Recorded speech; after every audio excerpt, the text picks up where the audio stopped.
ਇਹ ਐਸੀ ਖੇਡ ਪਿਆਰਾਂ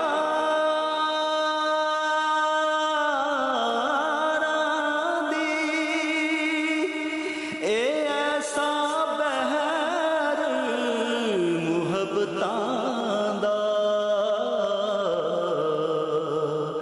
ਇਹ ਐਸੀ ਖੇਡ ਪਿਆਰਾਂ ਦੀ, ਇਹ ਐਸਾ ਬਹਿਰ ਮੁਹੱਬਤਾਂ ਦਾ। ਕਿਸ ਕੀਤਾ ਐਵੇਂ ਪਾਰ ਵੀ ਨਹੀਂ, ਤੇ ਕੋਈ ਮੰਨਿਆ ਆਪਣੀ ਹਾਰ ਵੀ ਨਹੀਂ।